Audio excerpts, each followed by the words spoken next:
ang inyong tulay sa himpapawid ng serbisyo publiko. Ang Presidential Broadcast Service, Radyo Pilipinas, Radyo Publiko. Radyo Pilipinas. Radyo Publiko. Kinilala ng pang-international at prestigyosong Asia Pacific Broadcasting Plus Awards 2025 para sa kategorya ng Government Streaming. Ito ay dahil sa epektibo nitong pagsasanib ng mga tradisyonal na media tulad ng telebisyon, radyo at print para masabayan ang mabilis na pag-inog ng mundo ng digital at social media tungo sa mas epektibong paghahatid ng mahahalaga at napapanahong mga impormasyon sa mamamayang Pilipino. Kinilala rin ang Radyo Pilipinas dahil sa patuloy na pag-akyat ng rating. Ngayon ay matatag sa pang-4 na pwesto sa Mega Manila ayon sa pinakahuling Nielsen Radio Audience Measurement Survey. At sa social media, nakamit ang mahigit 2,000% pagtaas ng bilang ng mga sumusubaybay sa Radyo Pilipinas page sa unang bahagi ng 2025. Patunay ito na ang inyong Radyo Pilipinas, Radyo Publiko ay tunay na kaagapay ng inyong pamahalaan sa paghahatid ng serbisyo sa mga mamamayang Pilipino. Mula sa aming lahat, sa ngalan ng inyong pamunuan at mga kawani ng Presidential Broadcast Service, kasama ang inyong mga himpilan ng Radyo Pilipinas sa buong kapuluan. Maraming salamat po sa inyong lahat, sa inyong pagtangkilik at pagkilala. Radyo Pilipinas. Radyo Publiko.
Yes, mga igala, may adlaw ka na itong tanong. Welcome dito sa itong panaguban sa itong tulumanong tambayan sa Radyo Pilipinas. Kauban niyo Armando Feniquito, mga igala. No? Anyways, mga igala, kamusta? Hopefully, mga igala na sa mayong kahimtang karong panahon, no? And magpasalamat no? Magpasalamat nga okay ato ang palibot karon, no? Wala kayo kakulian, no? Nga sama sa nahitabo dito sa Cebu, mga igala. No? Well, let's pray for Cebu, mga igala. No? Actually, mga igala, very unfortunate ang nahitabo dito sa Cebu, mga igala. No? Tungkol aning kanilaging lagi, no? Nahitabong linog. No? Well, I remember some mga igala, no? Marang nag-flashback sa ako atong 2019, no? Nga ambot lang, no, itong mga aftershock sa itong mga series of kanilinog, mga igala, no, first kanigog linog, mga igala, natumpag ang kaning munisipyo sa Magsaysay, Davao del Sur, mga igala, hangtod sa nagtuloy-tuloy gid siya, mga igala, no. Well, kayo, mga igala, no, very yun kaning nga panahon, no, kanang linog mo kalit ramang guna siya o kanang igugod, no. Although dapat na yung earthquake drill, no? Importante yun ang earthquake drill, mga igala, no? Aron nga ma-practice ta sa dapat ang buhaton. Ako nakita nga video to nagdula og kaning usa ka computeran, mga igala, no, nga to mga bata, ambot din ako mga video dahil kasi copyright strike na pud ta, no? Katong bata, mga igala, na hastang mga bata dito ba pag ingon sa katong tag-iya nga nailinog gi-practice kina to lang duck cover and hold, no, yung moto kon although sa kulba na kay pero kuan kay sila mga igala, no, wala sige kuy nakita nga nagpanic sila, no, instead ng nagpanic nagampo sila, no.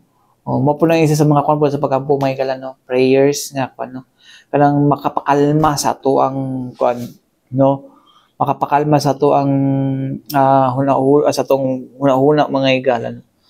So, anyways, mga katambayan, no, kaganiyang buntag, milarga na ang team, no, sa Davao Central 911 Urban Search and Rescue unit, no, or team, no, sa to Central 911 mga higala. Tapos ang kuan no, kauban ng ato ang mga doctors, ang medical team, no, mga psychosocial team pod, no.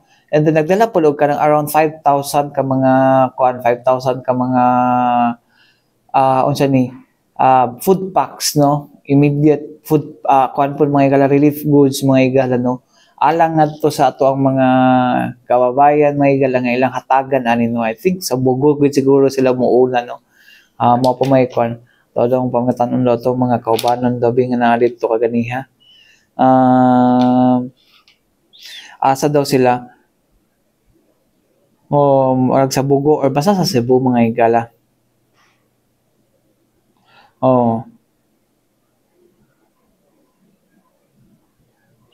Uban gud mismo ato ang head sa Davao City Disaster Risk Reduction Management Office mga higala, no, nga si Sir Fred Baluran mga higala, no. So luoy pud kay, no. So ang Davao City naman Davao City sa mga ani mga higala, no, nga muhatag ta ka ng technical assistance, muhatag pa og mga muhatag ta ngadto sa mga tao, no, and tan-awa nang nadiha mga higala, no, from the people of Davao City gid na permente, walay nawong, walay epal, no, ever since na, no, bata pa ko ingana na gid from the people of Davao City gid na, no. From the people of Davao City, hopefully, no, although dili mo gini siya makakuan gud nga tabang, no, pero unta, no, makakuan gud, no,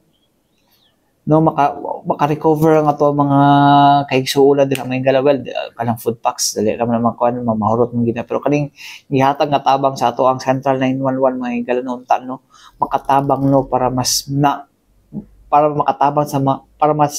pa, no, mapaspas ang retrieval or rescue kung ugaling man, no.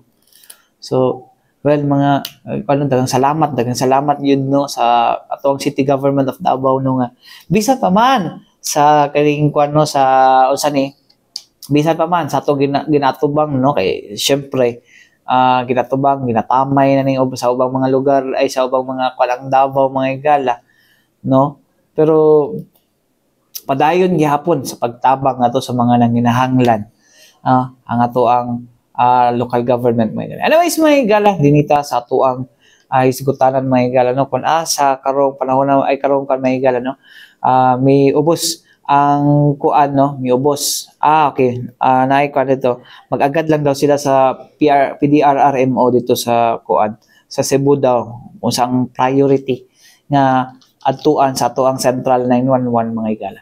Anyways mga higala, balik ta dito sa kuan, no, may ubos, no, ang ato ang ihap sa sunog karong tuiga mga higala, no. Gikan ang datos na mga higala, no, is gikan from January to September 21, 2025 mga higala. So may ubos daw ta mga higala, no, ato ihap sa sunog mga higala. So ang sunog karon mga higala base sa kuan, no, gipahayag hapon ni kuan mga higala ni Davao City Fire District spokesperson Russell Jake Maranyon mga higala, no. Ang insidente sa sunog karon mga higala na sa 467 mga higala, no, kung nasa niubos kini 28.6%, no, 28.6% kumpara sa gikan sa 654 sa milabayng tuig mga higala, no, sa sama panahon mga higala, no. So nagunag gyapon dira mga higala, no, ang kuan residential area gid perminti ang daghang sunog mga higala. So si kaduha mga higala kay kuan kaning poste sa tuang kuan, no, poste sa tuang kuan mga higala, kuryente, tapos grass fire, rubbish o mga basura o kanang atong mga patigayon, no. So mo na ang kuan, no, ang kasagaran makuan na hitabo sa sulong mga higala. Anyways mga higala, alang sa ubang kuan mga higala, no, alang sa ubang impormasyon nga angay nato masabtan ng may bawal mga higala, no, atong paminawon mga higala ang kuan, no, ang tigpamaba sa Davao City Fire District nga si Senior Inspector Russell Jake Maranyon, no, kagahapon ni sa gipahigayong Davao Peace and Security Press Corps media briefing sa The Royal Mandaya Hotel. Paminaw na to. These past few days, doon na kita na witness ng mga ubay-ubay nga sunog sama atong sa Gaisano, last day sa EOR nako sa Tuhil, sa Brokenshire, and napatoy katong hotel sa daga sa may Claveria. But discuss na later. Mag-report ko, comparative report na to, kaya nagkagapangayo anino nga details. Hindi na ako may isa-isa reply manggod. Then, so, comparative fire incident report 2024 versus 2025, January 1 hangtod September 21 ang report na to. Wala katay katungkan, bago naman gud. So, 21 ang kuha na mo. Hangtod September 21 karon na tuig ang amuang naipon ng mga report. So, katong 2024, aduna kitay 654 incidents, 654. Usap na January 1 to September 21 na siya.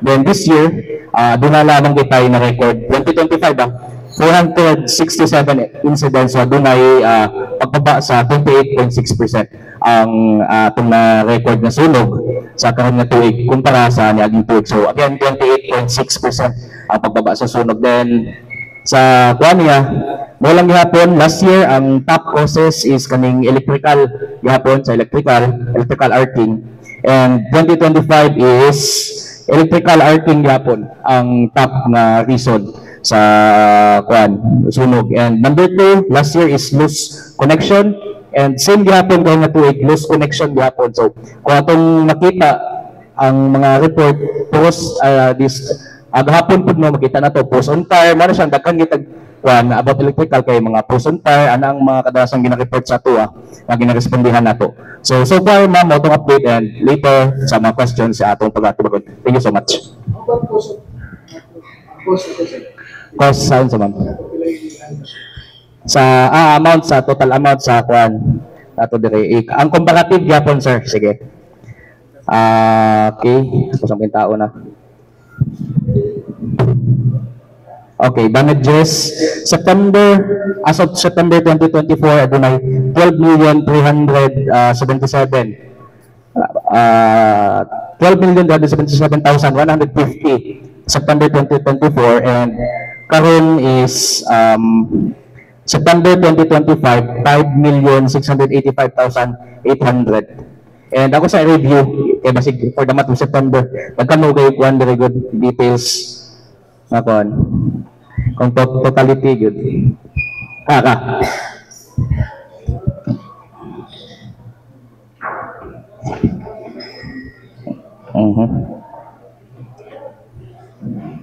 Balikan na to niya, sir, no? Akong pangkano niya, ikuha na ko. Kaya mo to, so for the month of September lang to alone. 2024 last month, September, for the month na to, gingon ako dito sa usapang taon, ikuha na ko niya.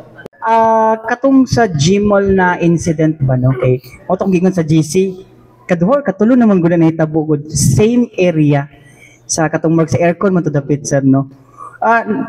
Na inspection ba gina siya og tarong diha, no, kay murag nausab man murag kanang replay lang sa katong I think 2 years ago. Kumusta ang electrical wiring nila dira? Katong latest karon sir is involved to siya sa kaning exhaust duct katong sa mga inasal bag-o lang. So kung makita ninyo dagang tug nag-video ato dito siya doon sa may mga inasal. So dito po nagkuha ng mga inasal lang kitchen dito mga exhaust duct pa. Kung makita niyo subay ngayon niabot sa taas ang kayo kay man na kanang exhaust duct padulong din sa taas. So subay ang kalayo dito, and dito siya niagi sa kuan exhaust duct. Then katong the last time food is murag kuan raman to sa ilahang katong, if I'm not mistaken, katong last month yata katong involved gamay ra po tong area o atong sa stock room nila kuan ra po to ilahang sa electrical ba sa ilang sa suka man yata tong nakuan tong last time. Then katong 2 years ago sir, dili ko ma-recall ang katong incident, but with regards in ana sir nga kung na-inspect magtarong nagapa-comply man ta sir, no, sa kanang like mang inasal aduna tay ginatawag na maintenance report pag-i-inspect na to sa nanay third party gyud.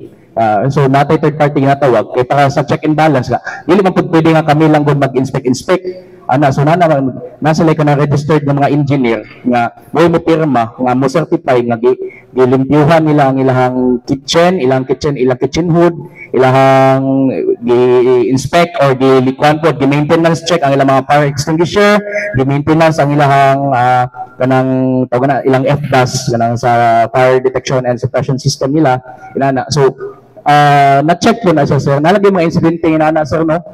With regards po sa electrical, sa Gaisano, gina-check po na nato ang kuan. So makita po nato ang Gmall is isa po sa mga nauna nga kuan dire nga mga mall nato. So di malikay na yung mga inanang insidente, and kuan lang kita nga in terms of responde na to dinhi sa Davao.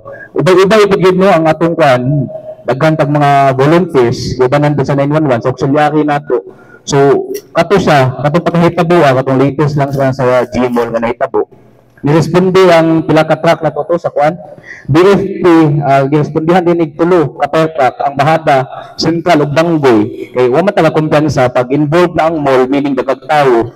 So pag nagay na reported fire sa usa ka mall, dili na kailangan ni kuan, baga na dayon na pag verify nga positive. Protocol lagi na sir na pag mall ang or dako nga establishment ang masunog. Dili man pud sir, dili siya ng protocol. Aduna gyapon ka ng alarm system nga ginakuana na. So pag inana lang siya nga kuan, gina-alert na dayon na nananimukan sa mo notify nga all monitoring stations standby na pag inana nga mga insidente. So kato is ang ni-take sa Tuas Ground Commander ang atong kuan gid District Fire Marshal si Sir Fire Superintendent Concepcion ang nikuan nato. So ang niadto nga mga stations nato is Central, ang Banggoy ug ang kaning Bahada.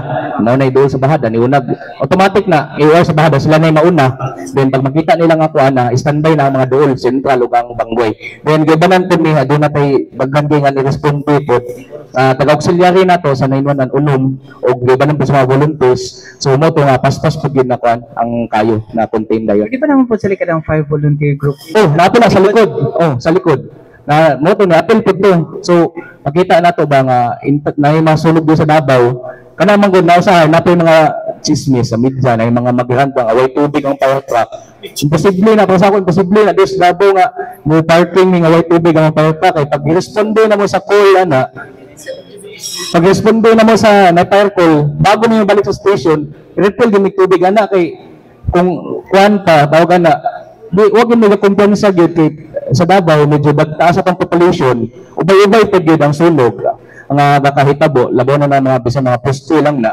So wala mi relax nga mo parking mo white tubig mo tak ligi na tinuod mas napay possibility nga di mo malikayan mo fire truck di na mo makakuha tungod maguba mo ginang fire truck di mo na maayo dayon ngita pa man mga mekaniko ana mas dako pang chance nga dili makadagan di guba kaysa sa di makadagan ay wala mo responding white tubig ang utak imposible kay kuan kay dabo beta. Okay, last na lang sir, kaning kuan sir no, kaning nga klase ng mga fire incidents balik-balik na ni siya. Unsa ba ang mga measures na ginakuha na karon implement no para malikayan ni siya nga klase nga mga sunog no, especially kaning sa mga kaning sa exhaust no, magnamagay kuan na kay murag sa tanan murag diha ra gid ako nabantayan pud nga same nang gid ang kanang cause sa sunog ba. Okay.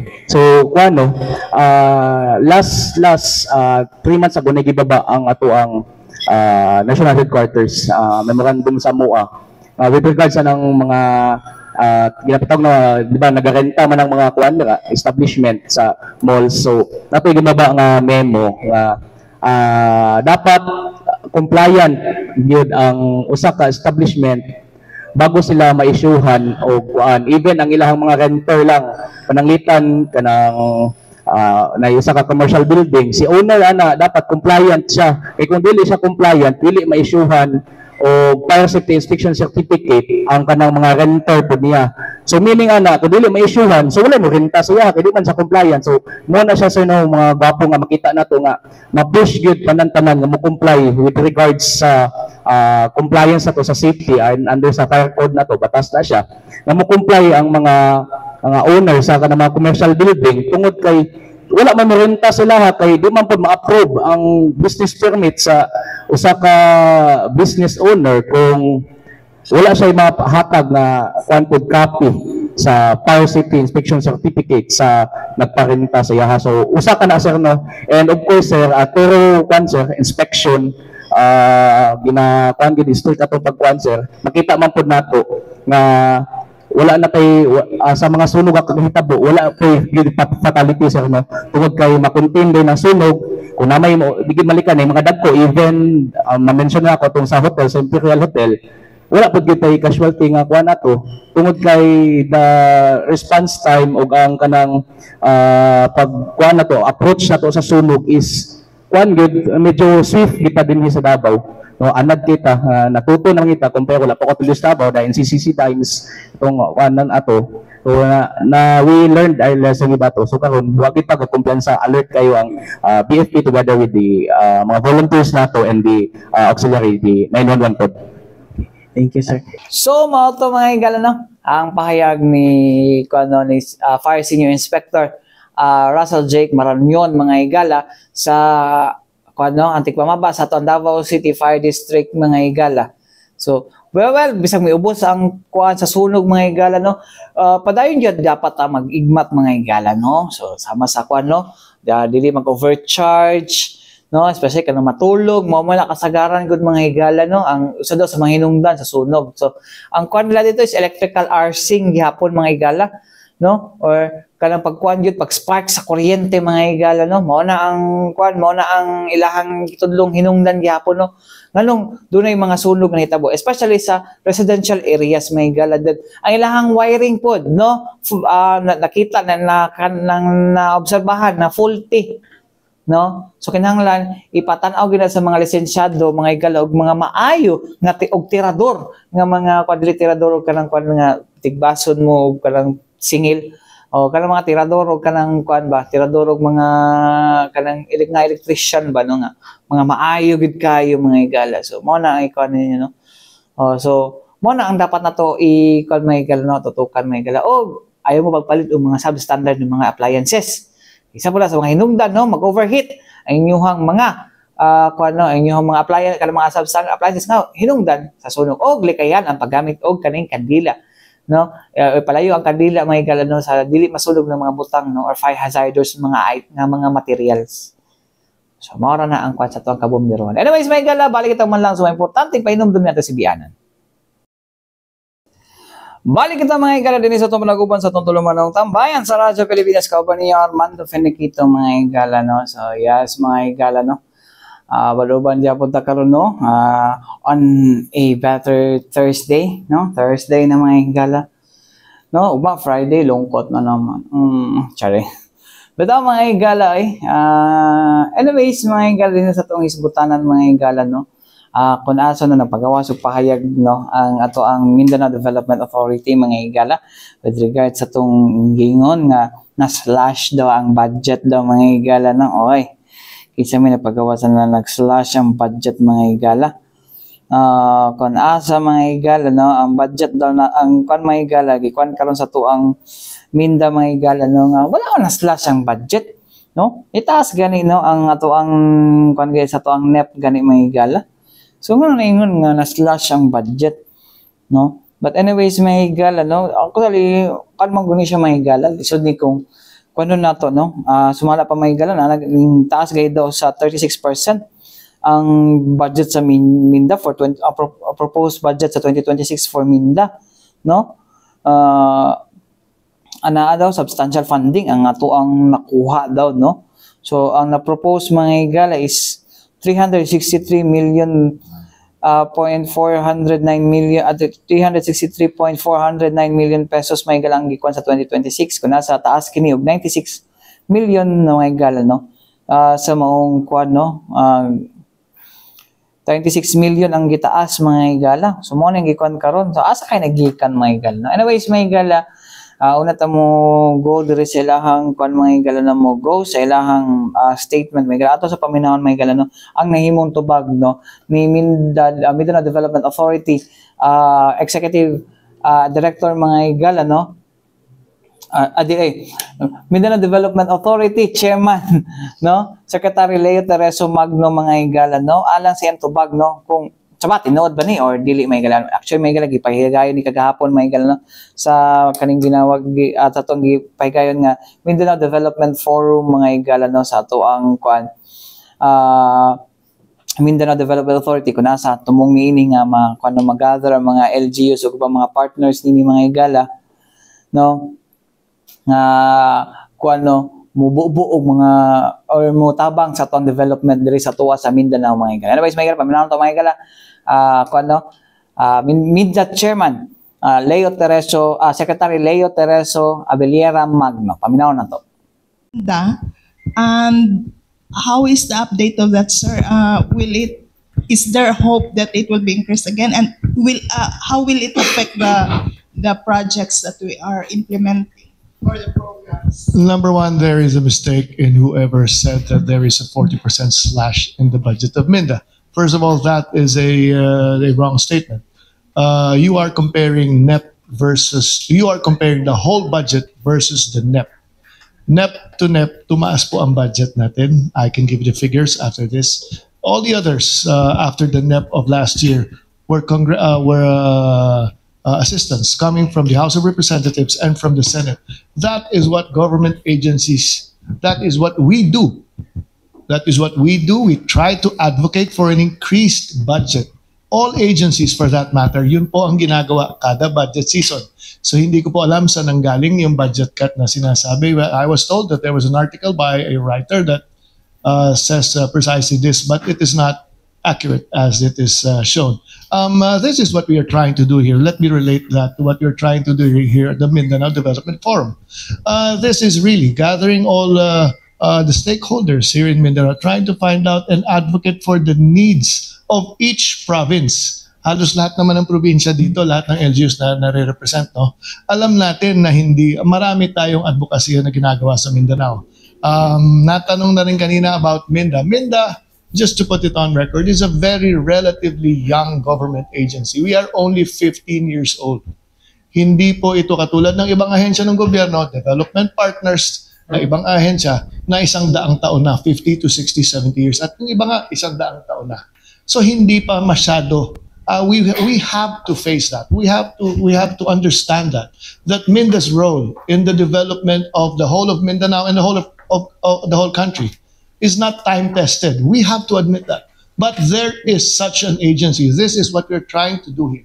Trying to advocate and trying to tell everyone there is such an agency that thinks about the development of the whole of Mindanao.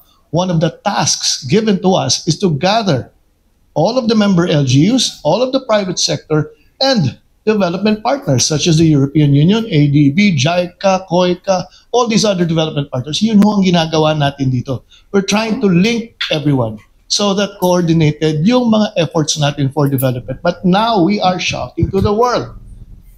Dati po, hindi masyadong excited ang mga development partners to come to Mindanao. Again, we should face that. Hindi masyadong excited because meron tayong problema. That is why we stated in this morning's session that for the last 3 years, Mindanao has, practically the whole of Mindanao is declared as insurgency-free. So this is what we are trying to do here. Getting all development partners to come to one venue, talk to the private sector, talk to the LGUs, mag-usap. Ito yung venue kung saan nag-uusap, saan sila. The European Union has been asking us, how can we help further? All the other ODAs have been asking us, how can we help further? This is what Minda is trying to do and trying to establish. Of course, kasama na ho yan sa paglalabi namin sa Congress. Sabi ko nga kay Congressman Maxi, the Minda can do so much, but it can only, any agency for that matter again, can only do so much depending on the authority, the mandate, and the budget that it is given to that particular agency. So yun po ang nilalabi natin. Again, ibabalik ko. Let's relate it again to the budget that you were saying. Hindi sa lahat ng panahon aasa dapat tayo sa budget. As an agency, I have been advocating again to my co-workers in the Mindanao Development Authority. There are other modes. There are other modalities of getting funding for and the development of Mindanao. That is from the budget, pero hindi ho tayo na-reduce ng 40%. Second, you tap the private sector. Kaya nga may PPP center. Kaya nga may public-private partnership. Third, you tell the whole world, especially the European Union and all other countries that are willing to give assistance, this is what we are right now in Mindanao. Nandito po kami. We are hungry for your assistance. We are hungry for your relationship. And we are hungry for your partnership. Yun po ang ginagawa natin. Maski ano pa yung budget mo, kung marunong kang maghanap at makiusap, I think good things will come. So, Thank you. May I know how much is the budget that we are proposing this year? Or Sa totoo the lang, ang budget ko na pinropose para sa ngayon taon, para sa Mindanao Development, that is on record. It's around 4 billion plus. But the approved is only 300 something. It is not yet approved because budget hearings are still ongoing. Yeah. Hindi pa ho tapos. Hindi pa ho tapos. Meron pa ho kami next round. Hindi ko nga ho alam kung saan nanggaling yung news. Yeah. And last year was 600 billion. That is plus. 600 sa lahat. Kung gusto niyo po yung budget ng buong Minda, hindi lang po 600. Meron ho tayong $10 million na adaptation fund na nakuha na tulong ng adaptation fund by different countries para sa Tawi-Tawi.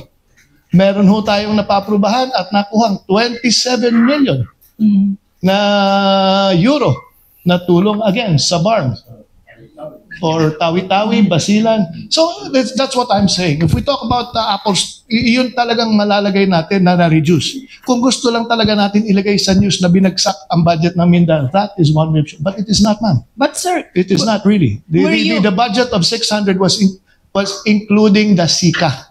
okay. Yung NEP to NEP po, hindi ko lang alam kung mamaya andyan. Tumaas po tayo. Okay. Tumaas po tayo.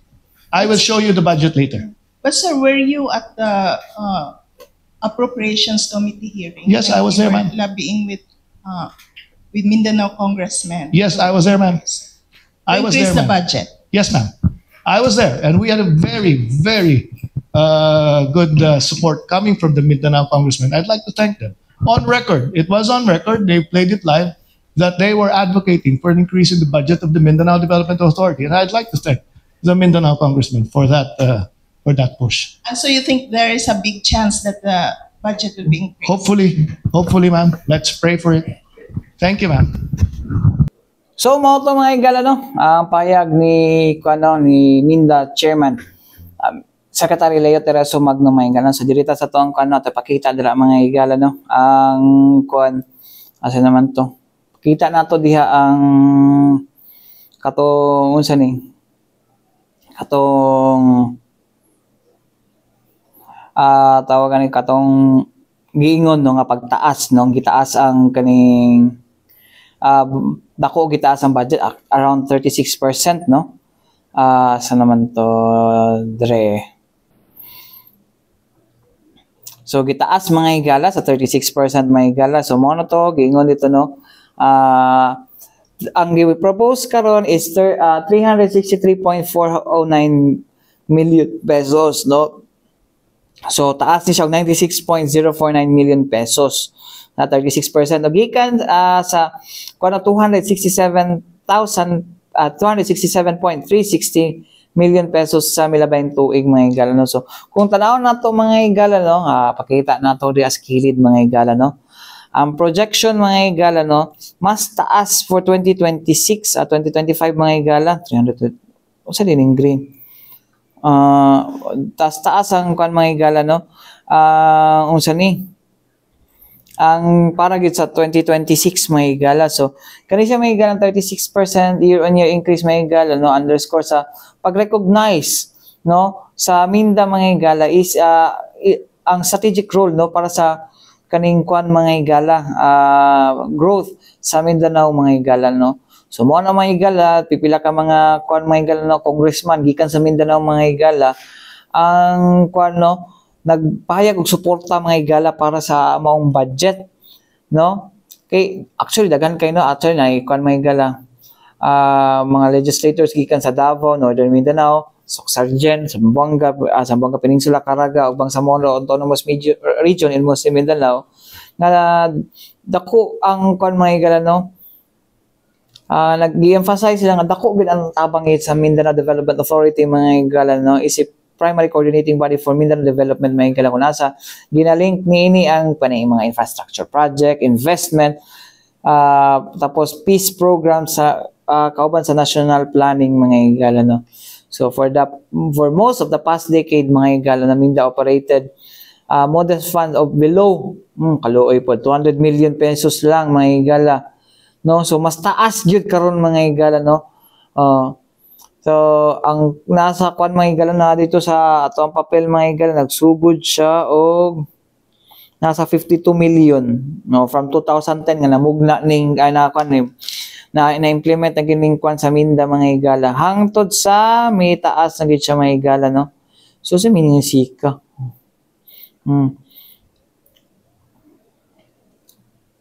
So, mo ni siya ang mga kwan mahigala no. Pwede pa ni di ba sa kwan di ba dapat ni taasan no, pero sige lang hopefully magpadayon pa man ang kaning kwan po no. Padayon pa man pud ang unsa ni ang budget deliberation for this no. Base hindi ay no. Base hindi mataasan pa ang budget mga higala pero nana mo ginep good no. Oh, well, we never know no. Pwede bawasan, pwede taasan. Muna siya mga higala no, ang nakuanan ko no once nga mag-allocate na ang tawagan ni ang tawag nato o kaning executive no. Dapat as is na siya hangtod sa kuan no. O pwede bawasan, pwede dugangan. Pero hopefully, basi day pwede day.